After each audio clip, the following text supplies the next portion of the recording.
Hello everyone, welcome back to Pwn TV. So I just finished putting together a new deck design for the Dragon Ball Super card game, and I call this deck Team Zimbabwe. And the reason for that is because I actually looked up the colors that were in this deck and looked at national flags that represented those colors, and the only one that I found was the Zimbabwe flag in Africa. That is a black, yellow, red, and green flag, and this is a black, yellow, red, and green deck. So I thought it'd be interesting. Now, I'm really not 100% sure I'm sold on this leader for this particular brew. I feel like the concept that I'm going with could be done with better leaders, but it has to be a Shinron leader to pull off the strat. So when you awaken this particular Shinron leader, he has the ability to actually grab a battle card with his ultimate. He can grab a battle card from the drop and then play it. So ideally, you're going to want one really big guy in your deck to actually play.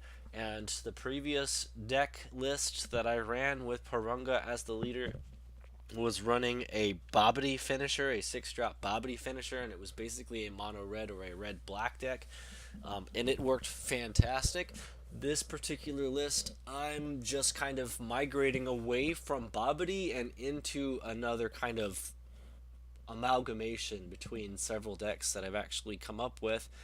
It's quite a crazy deck list, but I honestly I don't know if the ultimate on Parunga is going to be as explosive in this list as it would on in other deck lists. So let's look at some of the card choices. So 4 colors is kind of crazy. So the black package is kind of basic. Let me actually, I think if I do this, it's probably going to be easier because I'm pretty sure they're all sorted by color this way. Okay, so basically we have the 7 Dragon Ball choices are going to be 3 Parunga Balls. So we have 3 Parunga Balls here, and then 4 of the 1-star. A lot of my friends that play Parunga, they like 4 to 5 1-stars in Parunga for whatever reason. I don't know, but they're very consistent in being able to drop their hand into the drop area early game, drop the opponent's hand into the drop area early game, and then in the mid game they can actually sculpt their drop area with cards like this. Dangerous Journey Bulma.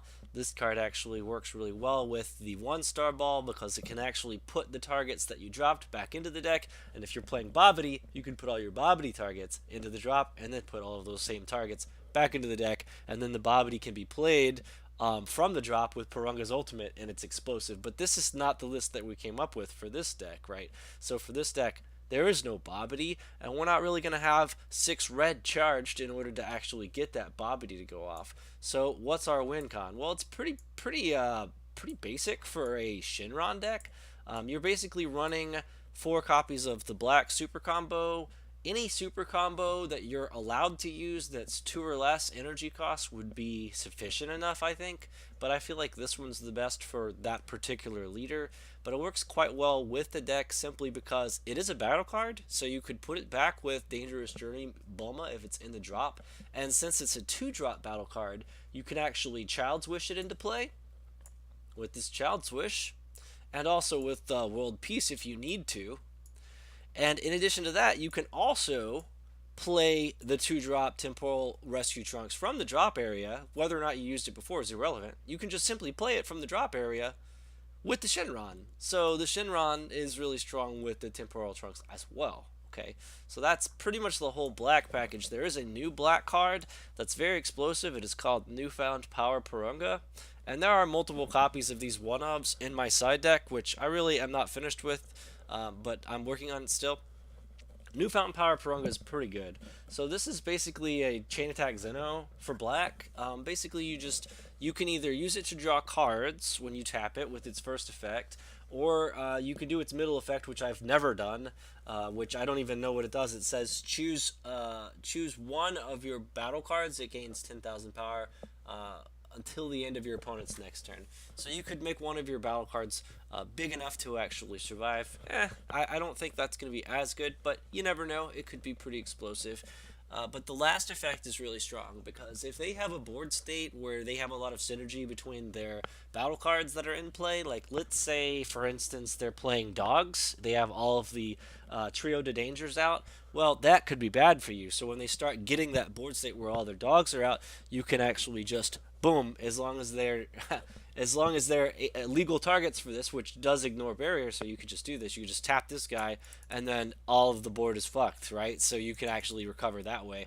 Your stuff goes back as well, but it's just really strong because you could just nuke all of their stuff really quick. And if you're not doing that, you're drawing cards. This deck has a lot of draw potential, so ways to actually put cards back in the deck are optimal.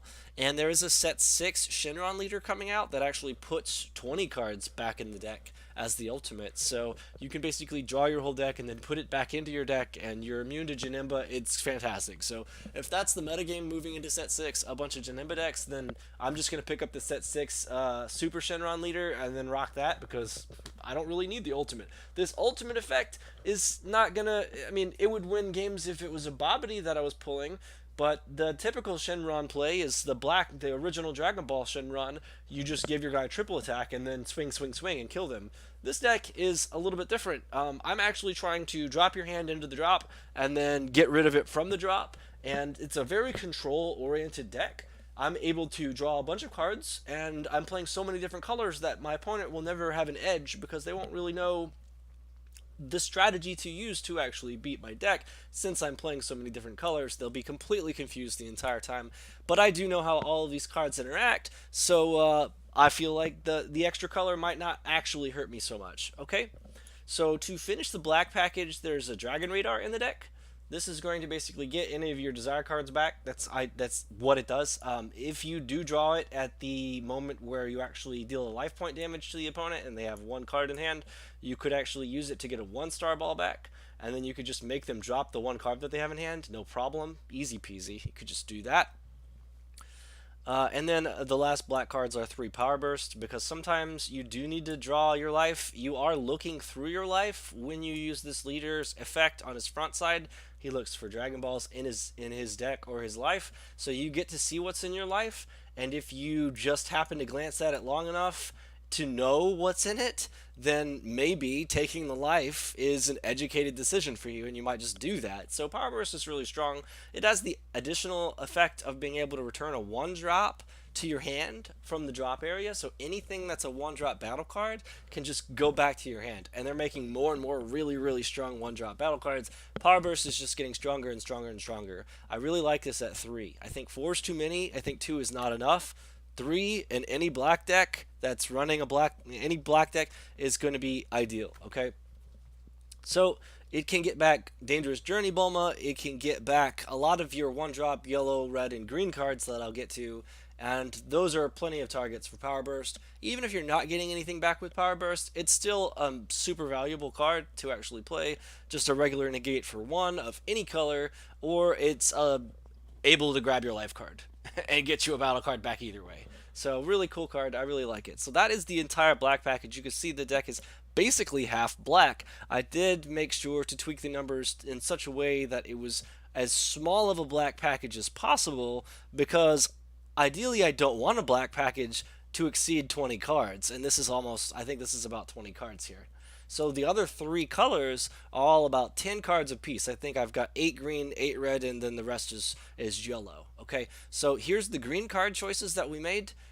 You have a Krillin. This actually is going to allow you to kill any of their, 2-drop or less, ignoring barrier. So if they have any barrier active card in play that you cannot get rid of, that's causing you trouble, like there's a new Goku that they just came out with that basically says 2 drops and 1-drop cards can't attack. There's another Goku that says 1-drop cards can't attack. There's a lot of control in the active cards that are coming out with. So these active mode 1 and 2 drop cards are just becoming more and more control oriented, and they all have barrier, the good ones anyway, and so it's really hard to actually deal with. But you've got Krillin here that can actually just smack them and kill them. And in this deck, you can actually Child's Wish Krillin into play because it's 15,000 or less, 2 energy or less. You can actually hard cast it with double green if you choose to charge double green. That's going to be really hard to do in this deck, but it is possible.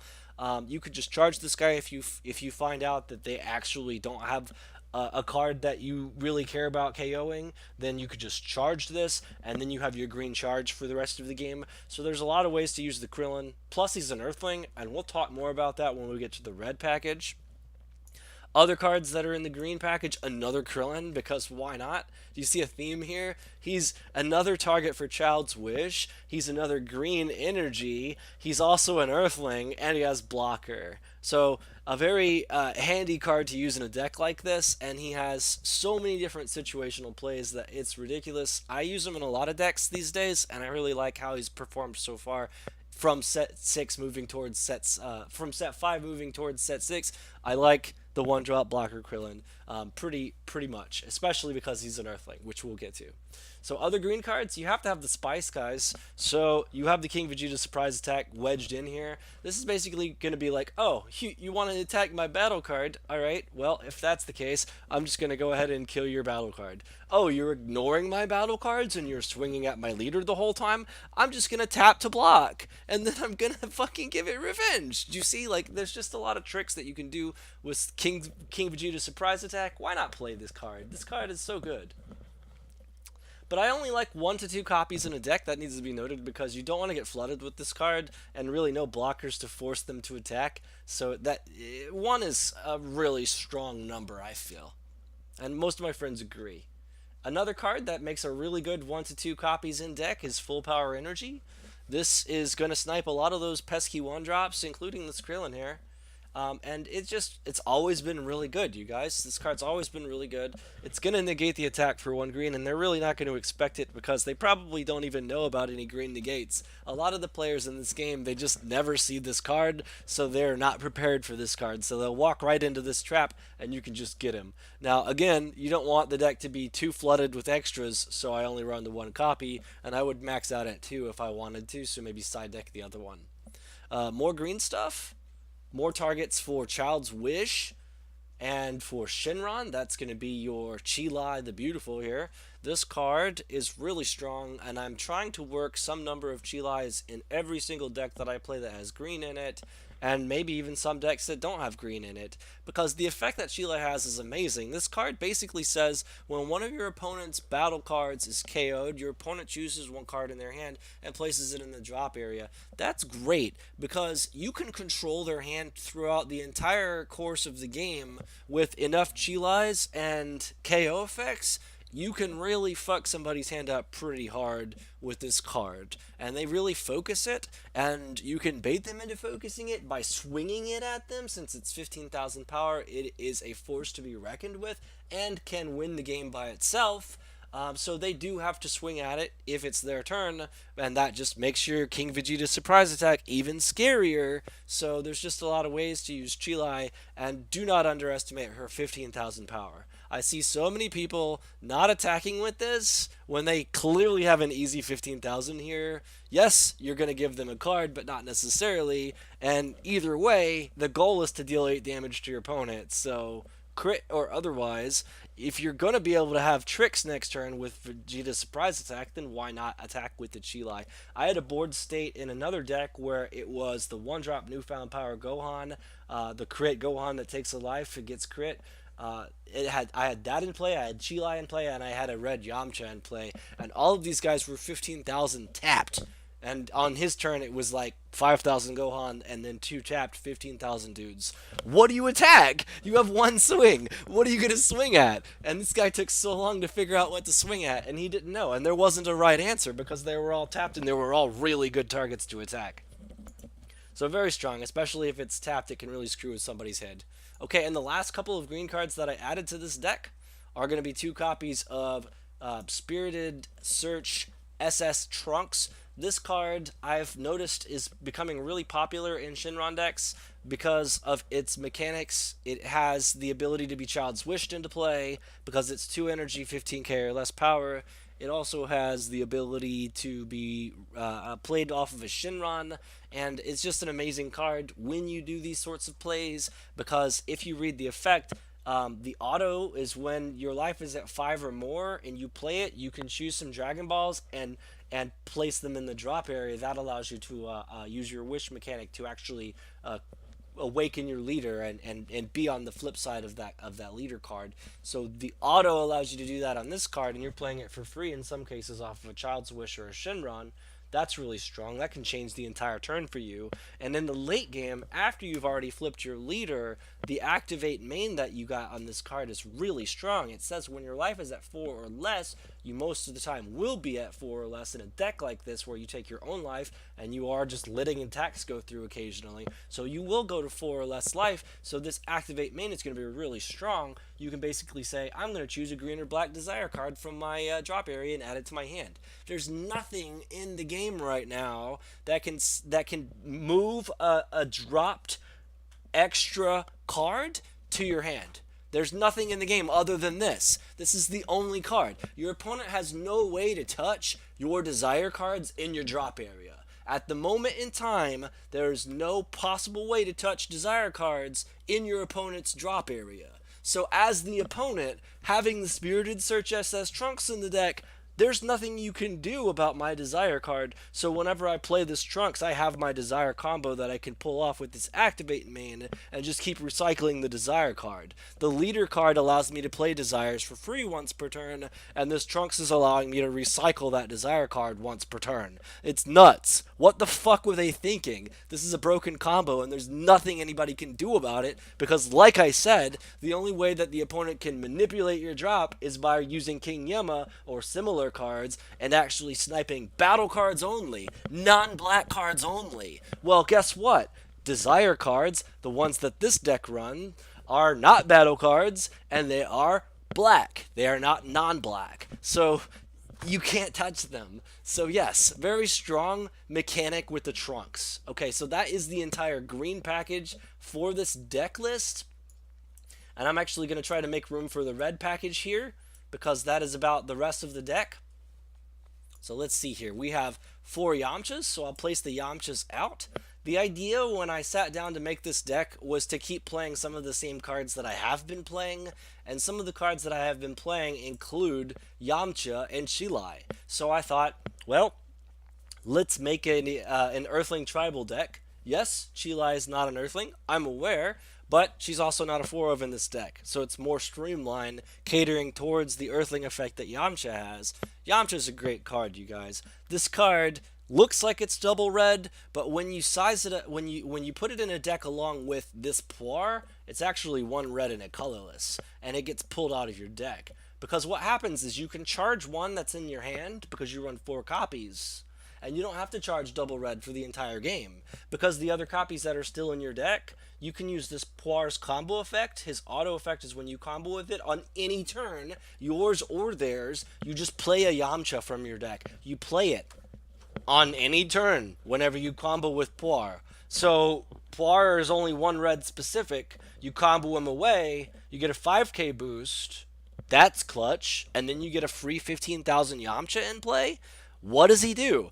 Let's look at him. Auto, when this card attacks, look at the top 3 cards of your deck, choose up to 1 Earthling card from among them, and add it to your hand, then shuffle your deck. Do you see what's going on with this deck? This is literally Scrambling Assault Son Goten for red. Son Goten got banned, you guys. That's how good he was. This is Son Goten. You look at it. That is 1 color specific and 1 non-color specific. You do the combo with the same energy cost requirements as the Son Goten, a color specific and a non-color specific, and then you have the 15k guy that takes 1 off the top 3. Like, it's a nuts strategy, and I don't know why more people are not playing this. Because this Yamcha, while it's tapped, means it's literally drawing all the fire from your opponent, which means you could just swing Chilai and they're not going to do it. Could you imagine that? Could you imagine, why haven't you attacked with Chilai before? Well, because they're going to attack Chilai. Really? Are they, though? Are you sure? Because if they attack Chilai, that's one less swing that they have at Yamcha. Yamcha fills your hand up every turn. In the last metagame before Goten got banned, every time Goten was tapped, he was the target. Every single time. Very few exceptions on this. This is the same thing. So when you have a tapped Chilai and a tapped Yamcha, people are swinging at the Yamcha. So yes, Chilai is even scarier in this deck simply because of the Yamcha. And that is the entire red package. You can see it's very clean. 2 play sets of red cards, and that's all you need. You can splash it in any deck. You charge a red, you play the Poir. That's it. That's all you gotta do. Otherwise, you're dropping it to a 1-star ball. And then you're reanimating it, because it's a Child's Wish target. Hello! Really strong. Okay. So the very last color in this deck is yellow. And it is a throwback color, because the choices that I made are the same choices that I used in my SS4 deck. And that is going to be 4 Roshis and 4 Shins, Martial Meisters. These cards tap each other to draw cards. So they're going to be tapped, and they're going to be a threat to your opponent. And while they're tapped, you have the King Vegeta surprise attack to defend them. Not only that, since they are tapped and they are yellow cards, you have the Prodigal Dynasty Son Goten to defend them. So 6,000 power on these old men. You give them a 15,000 power boost with the Goten when you combo. You give a 0 plus 5,000 combo power. That's 11,000 off of a 6,000. So 6,000 goes to 11. Auto, add another 10. So now it's 21. They're not killing it, because they probably swung 15 to 20,000 damage at it, and then they stopped with the damage. And then the Goten says, okay, I'll just go to 21 then. And then your old mins don't die, and then you untap and draw 4 more cards. It's really strong. You get close to decking out, you just put your cards back in your deck. Not a problem. And then the last couple cards, because you really want to fuck over your opponent, you are mainboarding 2 of these. This is a great card. Krillin Ability Unleashed. I think it's from Miraculous Revival or whatever. Yeah, Miraculous Revival. Krillin Ability Unleashed is a Child's Wish target. It is also therefore a Shenron target and everything else. It's an Earthling, so it's a Yamcha target. Just like all these old men are, by the way. Everything in this deck pretty much is an Earthling. And then the auto on this says, when you play this card, you may choose 2 non-black battle cards in your opponent's drop area and place them at the bottom of their deck in any order. If you do, draw a card. So because you're playing a Shenron leader, you don't have Mass Saiyan to actually warp things from the battle area and overwhelm your drop, because that will fuck you if you're playing a Shenron deck. You don't want to overwhelm your drop. So you can't play things like Mass Saiyan to actually warp the battle area. Fu? Dimensional Vanisher Fu? Can't play it. Sorry. But you can play Krillin. Kind of works just like a Fu or a Mass Saiyan, because it's able to actually remove the cards in the drop from the drop area. They get shuffled back into the opponent's deck, which means whatever stacking they might have done to their deck is fucked now. Oh, no, sorry. I placed them on the bottom. I don't actually shuffle. So if there was anything stacked, it'll still be stacked in some manner of speaking. But yes, so when they go Mirror Match, Dragon Ball, Child's Wish, Keep Getting Back My Guy, you can go, oh, that's cool. Krillin, I'm going to target your guy, put him in your deck. He's no longer in your drop. Have fun holding on to that Child's Wish. Have fun holding on to that World's Peace. Because I'm just going to put this shit back in the drop. Or in the deck. No problem. And that is the entire deck list that I've come up with so far. I need to actually playtest it. I've never really played this many colors in a deck before. Colors that more or less actually are being casted from hand for the color value on the card, printed on the card. There are some exceptions, like this double red. I'm never tapping double red for this. This double green I'm never tapping for. So for the most part, I'm only really tapping 1 red or green to do some of these tricks, and for the rest of the tricks, I'm really just banking on my desire cards and my Shenron, which I might have to bump back up from 1 because I usually run 2 to 3 of this card since it's that good. I would have to cut though some number of cards to actually run more Shenrons. So my thoughts on this, I would probably cut maybe the Bulma. I don't know if I want to go to 0 Bulmas in the main board since I'm drawing so many. I could maybe drop one of each of the Marshall Meisters, but then my hilarious strategy is kind of getting wasted. So I need to come up with something to cut to actually make room for another copy of Shinron if I do in fact find out that I need more than one copy of Shinron. But as it stands, I'm really keeping the black package as small as possible and just trying to make sure that I don't deck out while I'm pulling off my combo. And I'm winning with attrition. This deck is trying to attrition you down to 0. I'm trying to get your hand size down to 0 with these balls, and then I'm also trying to keep hitting you with 15,000 damage. Now, there's no real good crit sources here other than the critical effect that the Shenron leader can give to a card. But the fact that I can keep using the Yamcha's effect to keep grabbing more Earthlings out of my deck allows me to keep drawing and keep playing my deck and keep discarding the opponent's hand size. And eventually, they're going to be in the late game with no cards in hand, and I'm going to have a full board and a full grip. And if anything goes wrong, I can just reset the board with Purunga and call it a day. So that's what I've come up with so far. I'll probably make a new version when I find out what I could actually make tweaks to make room for some of these other staples that need to be more than a one of in the deck. So if anybody in the comments wants to leave some comments about how they would tweak a list like this, more power to you. Be my guest. If you think of a better leader to use, other than obviously, I would say the set 6 leader, because I think that's going to be where I go, then yeah, let me know what that information might be. And I guess we'll go ahead and wrap up the video here. Thank you for watching it to the end, and I will see you in the next video. Have fun out there, guys. Peace out.